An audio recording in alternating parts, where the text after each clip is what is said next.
Hello, guys. So, welcome to what I anticipate will be the last entry for Chapter 1 of the Dao De Jing in this 81 months of the Dao De Jing. So, just to summarize the project again, every month we're doing one chapter of the Dao De Jing. This month we have done Chapter 1. So, there's several YouTube videos. I'm going to collect them all into a playlist for you so that you'll have them all in one place. And basically, they're an exposition on what a number of different experts have said to explain Chapter 1 of the Dao De Jing. Up till now in the public videos, I think we've got Nan Huai Qian. We have online document. I'm not sure who the teacher or who the professor was critiquing Nan Huai Qian. We have some old commentaries like the He Gong commentary, and I think we might have a couple other things there, right? So we've looked at most of Chapter 1. Today we're going to be finishing it up. We need to cover the sections of these two things emerge together but are differently named. Together their meaning is a mystery, mystery upon mystery, and the gate of all wonders. And we are going to get the expertise of the website wuqianyan or 5000yan.com. Let me just check, make sure it's .com. Yep. 5000yan.com. So this is a website dedicated to disseminating the meaning of the Dao De Jing. It is a modern interpretation. It's looking at other old sources. I have translated this. This is going to be a document that I use in the class that I teach this Sunday, which will be the last class of month 1. Then we're moving on to month 2. If you want to join the class for month 1, I put the link in the description. The recordings will all be available, and right now there's 4 weeks worth of recordings, and there's PDFs of all the documents we've dealt with. And then also on Sunday, of course, the 5th document and the 5th PDF will go up. So lots of cool stuff in that class, teaching Dao De Jing from the perspective of meditation practice, which is a very important idea in internal alchemy, and also teaching Dao De Jing from the perspective of history, culture, and so on and so forth. It's been a very well received course, so more than welcome to join if you like, and at any time. So let's get cracking, and then next week we start on Chapter 2, and we're going to do exactly the same thing, exactly the same format. Okay, here we go. So we're looking at the Wuqian Yan website, okay, and they're giving their own idea of what the text says by using punctuation in specific places. We're not going to go into that in too much detail. That's sort of more of a thing for the class this weekend. But I'll read you my translation of what they said. You guys tell me in the comment section if I got it right or not. Okay, so, well, I can see right here that there's a mistake. Okay, so the Dao which can be spoken is not the constant Dao. The name which can be named is not the constant name. Non-being is called the beginning of heaven and earth. Being is called the mother of the myriad things. Consider that always in non-being, desire to observe the miraculous. Always in being, desire to observe the border. These two leave together but are differently named. Together their meaning is mystery, mystery upon mystery, the gate to all miracles. So that's the Wuqian Yan interpretation in terms of how the grammar is set up. Now, I will just note that, and we've talked about this a bit already, that this idea of Chang Wu Yu, right, always without desire, or always non-being. Well, okay, so usually we think of it as always without desire. Here they say non-being, desire to observe the miraculous or the subtle, and then always being, desire to observe the border. Okay, so I don't know about this one. That's the first time I've come across the grammar treated in this way. I'm not going to make any great comment about it. I have some ideas, but this is not super important to our current goal. Okay, so we'll go through the explanation starting from, let's see here. Why don't we just read the modern Chinese explanation, and that will give us probably all the information that we need. So what they say is, if we had to translate this into modern Chinese, it would be, if it's possible to use words to express the Tao, it is not the eternally unchanging Tao. If one may speak to express the name, it's not the eternally unchanging name. Non-being is the place where heaven and earth originate. Being is the root origin of the myriad things. Thus, it's always the center of non-being where we can observe the wonderful miracle of heaven and earth, and it's always from being where we can measure the trace left in the myriad things, or the myriad beings. Being and non-being, although coming from the same origin, are given different names. Non-being and being are remote, obscure, deep, and distant, and they are the ultimate gate through which all change and transformation emerge. Okay, so let's go into the possible logic of why they make this observation. So I think especially that we should concern ourselves with the place starting from always from non-being, observe from the center of non-being, observe and investigate heaven and earth's wonderful miracle or wonderful subtlety, and always from being understand the trace of the myriad things. Okay, so what it's saying here is if you would like to understand where the world emerges from, it's non-being. So this, I think, is a pretty consistent idea in Taoism throughout history, right? Taoism has really picked up on this particular idea from the Dao De Jing. All things emerge from non-being. We looked at Cao Zhenyang's treatise on this, right? So all things emerge initially from a state of non-being, and then they come into being. And this is a very rational logic, right? You can think of, what you were before you were born, right? Or what you were before you were conceived, right? So it's pretty clear that there was a time before you existed. So we can have a pretty rational sort of easy philosophical take that that's possibly the case or probably the case. So we observe the wonder, right? This incredible miracle that allows us to perceive where heaven and earth come from.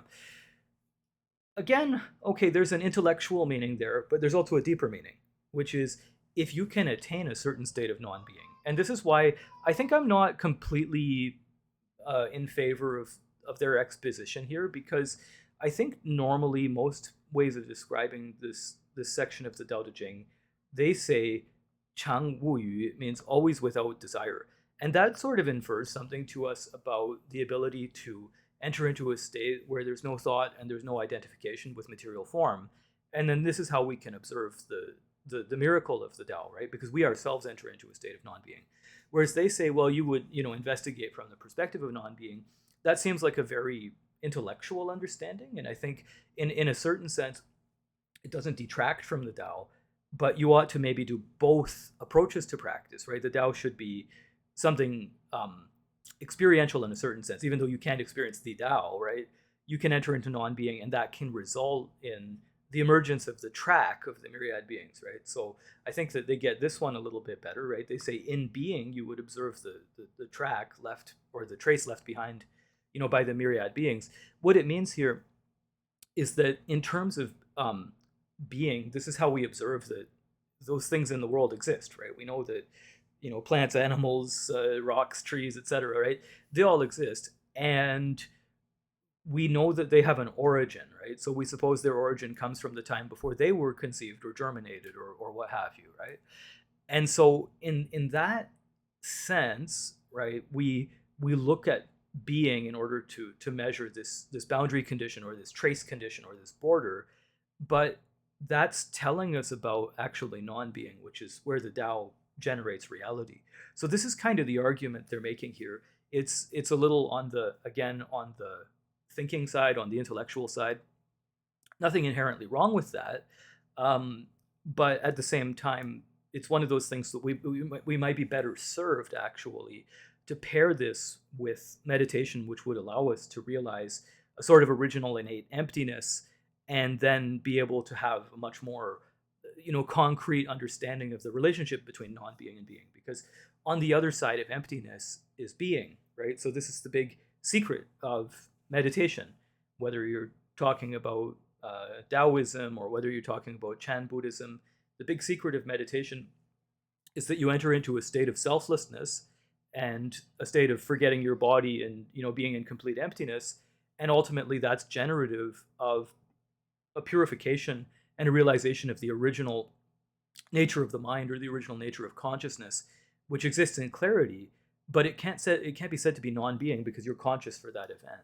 So you realize emptiness as an event of being, and I think that's whether or not what the Tao Te Ching was originally getting at, right? I would argue that it is, but whether or not that's originally what the Tao Te Ching is getting at, ultimately Taoists came to that conclusion over thousands of years of researching this topic, and much of that research involved, digging into the Tao Te Ching and looking at it really deeply. So, in my opinion, this idea put down by Wu Qianyan, 5,000 words, right? This website could be improved by adding that extra concept on top, and we would get an even better meaning.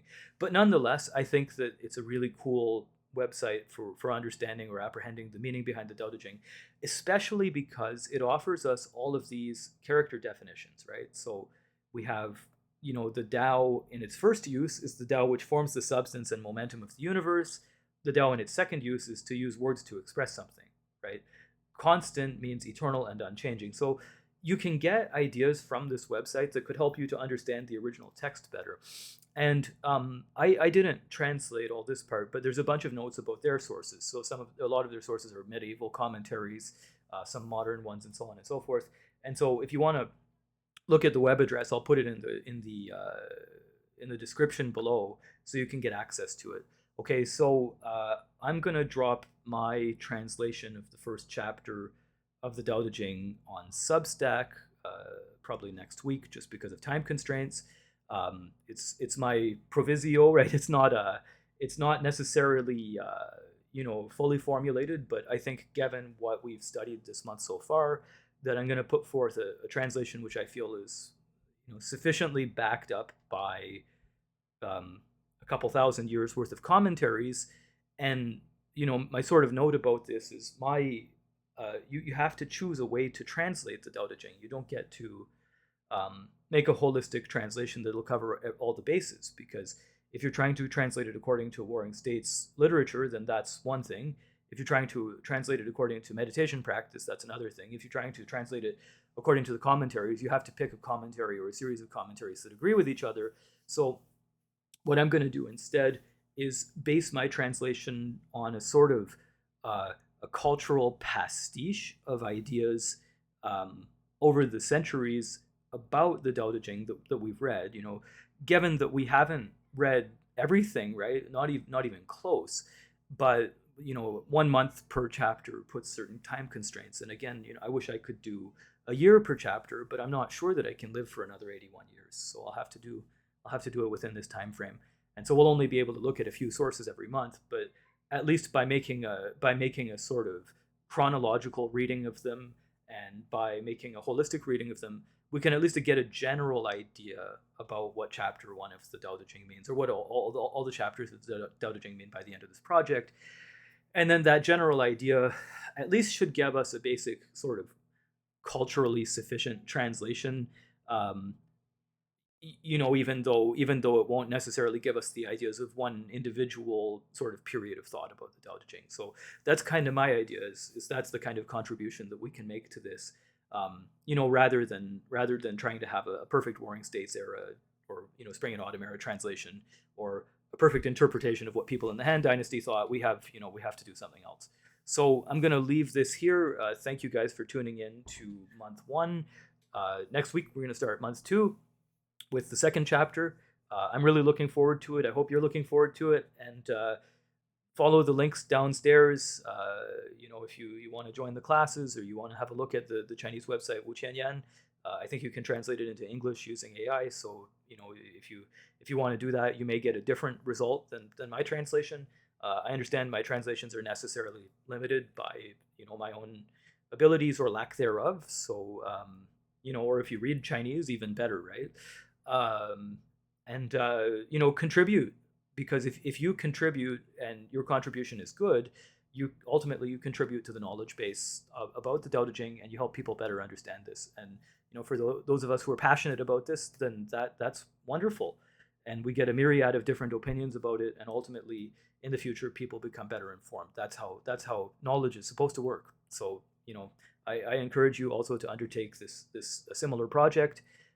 Communicate with me, put the stuff on your own blogs, right? Do everything you can to push Dao De Jing knowledge forward, if you love it. Okay, see you next week.